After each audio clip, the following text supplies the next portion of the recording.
Hello viewers, this is Dan from Dan Sharp IBD, and I'm here with a few advocates, IBD and ostomy advocates. We are going to talk today about deciphering information on the internet, being a critical and skeptical thinker as a patient to try to avoid falling prey to misinformation regarding our conditions. You want to give a quick introductions, maybe starting from that end? Yeah, so this is Eric, and I have the Vegan Ostomy YouTube channel. I also have the website veganostomy.ca. And I'm Megan from the Front Bite YouTuber channel. Hey guys, my name is Sarah, and I run the website Inflamed and Untamed. So I think, Eric, we were talking earlier about some of the really common issues that we see online as far as misinformation, where those things are coming from, sort of the trends that we see a lot. A lot of them involve the word cure. Yeah, absolutely. As a patient, we tend to focus in on certain things online, and most of us are looking for some kind of treatment or magic cure that's going to help us. So when we see somebody put out information or a headline that suggests that there's help, we tend to focus on those. But a lot of the time, that information isn't necessarily accurate. Most of the time. Most of the time. Is there anything that you guys have found helpful as far as detecting that stuff and just immediately knowing that this is probably not accurate? Yeah, like if it's too good to be true, then it's probably not true. Yeah, looking for words that just really stand out. Like when you see the word cure in an article or on a site, that's a big trigger to me that this person is putting out misinformation. I think it's a lot harder when you're a newer patient, because when you're a newer patient and you're really sick and you've just been diagnosed, you're really looking for information and answers at that time, and you want to believe the stuff that you're reading, especially when it sounds really good, like this person cured themselves from following this diet or whatever it may be. But I think the biggest tip for me, or from me, and what has helped me most is just educating myself properly on IBD, because then I can quickly recognize misinformation online. Get that health literacy level up a little bit. Yeah, I like that you mentioned the triggers, things that trigger in your mind that this is probably not accurate. Something that we were talking about earlier is the idea of red flags when you're looking at health information online. Cure is a really big thing. Something else that I look out for is ambiguity, things that aren't properly defined. It's something you see a lot in pseudo-science, where they may use words that sound scientific, sound like this must be credible information, but they don't really define what they mean, or they use a scientific word incorrectly. Something that I see a lot is the idea of healing. See, this can heal your gut, this can heal your Crohn's, but they don't explain how you are able to tell that something is healing. Yeah, what does the word healing mean when they're saying this is gut healing? Like, are you healing disease activity? Like, is this mucosal healing? Like, what are you saying? Right. If you're dealing with a physician or a medical treatment, they can monitor your disease, say through scoping, and they can see that your intestines have gone from a severe level of inflammation to maybe, someone can get into remission where there is no sign of disease in their intestine. And to me, that is healing, when there is actual healing taking place inside of your intestine. If it's just based off of some really vague, ambiguous idea of healing, you may be susceptible enough to just convince yourself, I feel a little bit better when I'm eating this certain type of food, so I must be healing. And now that I think I'm healing, I don't really need to take all those other medications, do I? Yeah, absolutely. And a lot of it's like, is this actually treating my disease, or is it covering it up? Yeah, I think one thing that you should do when you're reading anything online is go to the sources, look what sources they use to write this, and then go double check things, because you should always be doing that anyway. Where did they get this information from? Why are they saying it to me? What kind of sources are these? Like, did they just go to Healthline, where just any old person who was hired as a journalist wrote something about IBD? Like, what are they using as their sources, and can I find this anywhere else, and is the information credible? Yeah, absolutely. Some of the things that I look out for when I'm trying to seek out this kind of information is whether or not they're using clickbait headlines. So anytime you see, again, the word cure, anytime you see single anecdotes like man cures his Crohn's disease by eating bread. Scientists just found the cause of IBD. Right, yeah, so there's always going to be some kind of clickbait there, and that's usually associated with a low quality website that really is only out to get your views and not necessarily spread information. Another red flag that I tend to find is a lot of these articles that suggest that there's a cure, and they suggest that there's an easy cure or a cure that can get you off all your medication, and I'm sure a lot of these terms sound very familiar to you, but a lot of them will use like single anecdotes. So there was one man out in one place that cured his IBD by doing this specific thing for 30 days. If I ever spot that, I almost immediately discredit that kind of thing. What I'm looking for when I'm trying to find any kind of treatment are studies, specifically multiple studies done by reputable researchers. If they're finding over multiple studies in large groups of patients, preferably in multiple sites throughout the world, that there's something positive to be found in a certain type of treatment, then I'm more willing to believe in that. But if there's no sources, no studies done, it's just all based on an anecdote and it's a very sensationalized headline, chances are it's just bogus. Yeah, you bring up a good point. When those sites or articles, whatever, that talk about one specific thing that one person did and it took care of everything, and they present it, I mean, it's most likely all complete nonsense. That didn't happen, or if it did, whatever the case may be, but they presented as something where this one person did something and it helped them, so it's going to help everyone else. If you just took the time to do it, if you had the bravery to, give up all your medications and do this one crazy thing, that just shows a real level of ignorance about IBD and what IBD is. If you're talking about medications, physician researchers understand that there could be a medication or a combination of medications that works wonderfully for a certain percentage of patients, and they know that it's really effective in those patients, but it's not going to work in another group of patients. IBD is a spectrum of conditions with all these variables that go into it, and so you can't expect just one treatment or one solution that's going to be the answer for everybody. And so that's, I mean, the more, like Sarah said, the more educated you are in IBD, the more you start to spot these big gaps, and whoever wrote this doesn't know anything about IBD, and they're trying to present themselves as an expert who has the answer for IBD, which is just absurd.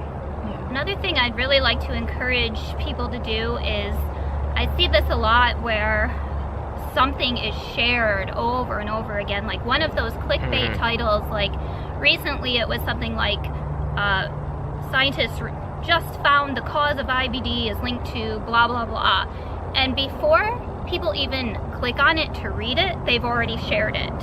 And so now every IBD page and every IBD person has that article on their site, so then people start to think, well, this must be true because I'm seeing it everywhere. But it's just because people decided to share it without even reading it or seeing what it says and looking into the sources. So before you share something or before you choose to believe it, read it and read it thoroughly, and really look at those sources. Just because it's everywhere does not mean that it's accurate, because people share stuff all the time and they're not even looking at what they're sharing. So just be really careful about doing that. Another little bit of a red flag is a headline that groups together multiple GI issues. Like IBD is often found with IBS, and so if IBS and IBD are put together in one title, it's probably don't wrong. click on it. Like it's no. Yeah, it usually says this cures IBS, celiac, IBD, Crohn's, like it's everything. Okay. Or this diet will cure you of everything, yada yada yada. Yeah, that's a really great point. It actually brings up an issue that we had. So the four of us and some other advocates were at the Advances in IBD conference this past weekend, which is the annual research conference that's held by the Crohn's and Colitis Foundation of America. It's a really great event. There is an exhibition hall where vendors can, rent out a table or a spot there, and they can talk about their clinic or whatever product they have, whatever the case may be. And we came across one supplement company that had some very interesting claims regarding IBD. they may or may not have had some legitimate research into this supplement's role in IBS. We didn't look that hard at it, but they did not have anything regarding IBD.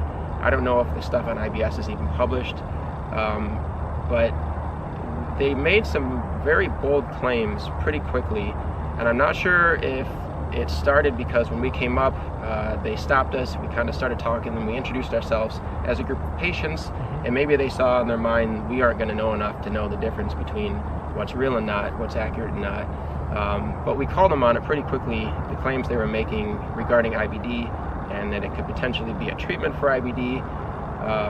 And they even went as far as to kind of throw out an anecdote regarding this product, and the woman said, I have a friend, something like, I have a friend who is a pharmacist, and her husband is an anesthesiologist, and their son has Crohn's, and they stopped all his medications, and they're treating it with this supplement and modifications to his diet, and he doesn't have to be on anything. And we kind of gave it to her for a while. We got into a discussion about how that sounded like a really horrible idea. And so she started off by saying the kid's dad is a physician, and so we had to ask, is he a gastroenterologist? Oh no, he's an anesthesiologist. Yeah. But his wife is a pharmacist, and pharmacist plus anesthesiologist doesn't equal gastroenterologist, let alone an IBD specialist. And I have to give props and a shout out to Christy Stone from Crohn Bologna IBD, because she stuck around with me for a while. I left. I walked away. Yeah, I mean, you know, it's tough. You run into this stuff a lot, especially as an advocate. You see these things, and you don't always have the energy to stick around and deal with the misinformation out there. But Christy really gave it to him and said in no uncertain terms, you cannot be telling people this stuff. You can't tell people that story. Is that an alligator? No, that's a duck. Oh, it's a duck. Okay. I swear there's alligators out there. So they tried to backpedal. Once we call them on the story, like, that sounds like a terrible idea. Pediatric IBD, you have to treat it properly for best long-term health. Kids have risks of their growth being stunted. Severe disease is more likely if you're not treating it properly. So Christy, we called him on the story like, that's insane. You can't tell people that. He's not a GI. Like, all this is, you shouldn't be telling people that. And they said, oh, I didn't mean to make it sound like this product was treating it. And we said, that's a lie. You obviously were trying to imply that. And Christy really talked, I mean, for like 5 minutes straight, she lectured them on what they were doing and how they were spreading misinformation and how it was so dangerous. Stick it to them, Christy. Yeah, and so it goes to what Sarah was just saying about our role as patients, and if you're an advocate, whatever the case, we have the greatest responsibility, all patients, in making sure that the information out there is accurate. Nobody else is as invested in IBD and, you know, the experiences of patients as we are, and I think no one else is going to be sharing those things as much as an IBD patient, because more often than not, if you see those crazy articles online, it's being shared by IBD patients. And so we need to be all educated, and we need to read what's actually in the article, make sure that if you're sharing something, you are taking responsibility for it. You have to be accountable. If you're sharing that bad information, you really need to take a look at what you're sharing and keep from spreading more information and potentially leading people down the wrong path. Absolutely. Another tidbit I just wanted to share, just through my experience at AIBD, is that sometimes when you hear these anecdotes and someone might say, I took so-and-so herb and I was cured of my illness, or healed would be another buzz term. Sometimes that's for a very short period of time that they may be sharing that experience. So for example, if I were to read a story that said, you know, I started eating this herb and 3 months later I'm still symptom free, that may not actually indicate that they've healed or cured their Crohn's disease. That might just be that they're lucky. Keep in mind that placebo tends to happen in about 20% of cases. So you can find symptom relief even if there's actually nothing that you're taking creating that symptom relief for you. And a lot of other times, if you get off your medication, there may be a long delay before your symptoms return. So if you're reading a story where someone's only been on this new treatment for, or new supplement for a month, check in on them a year later and see how they're doing if they happen to have gotten off their medication, which I do not recommend. Don't get off your medication unless your doctor tells you it's safe to. Yeah. Yeah, that's great.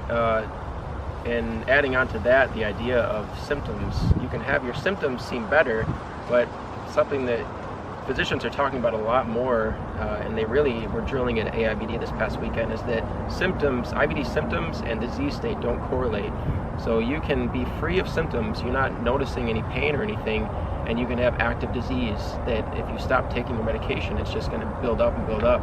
And on the other hand, you can also be inflammation free and have active symptoms, which you'll still need to address with your physician to find a way to manage. Yeah, symptoms and inflammation do not correlate. Like when graphed out, they're all over the board. So you really need to remember that if you're feeling good, if you're not experiencing symptoms, that's great. But you want to make sure that the disease activity is also in remission, that there is no active inflammation. Yeah. So we could talk about this for days. Yeah. Sometimes we do. So thank you viewers for viewing us. Be sure to check out all of these fine advocates. Make sure to share in the description links to their sites, and maybe with the right tools there'll be like something cool floating in front of them, add some special effects. I'm hoping this will all happen before this video goes live. Yeah. All right, guys. Bye. See ya.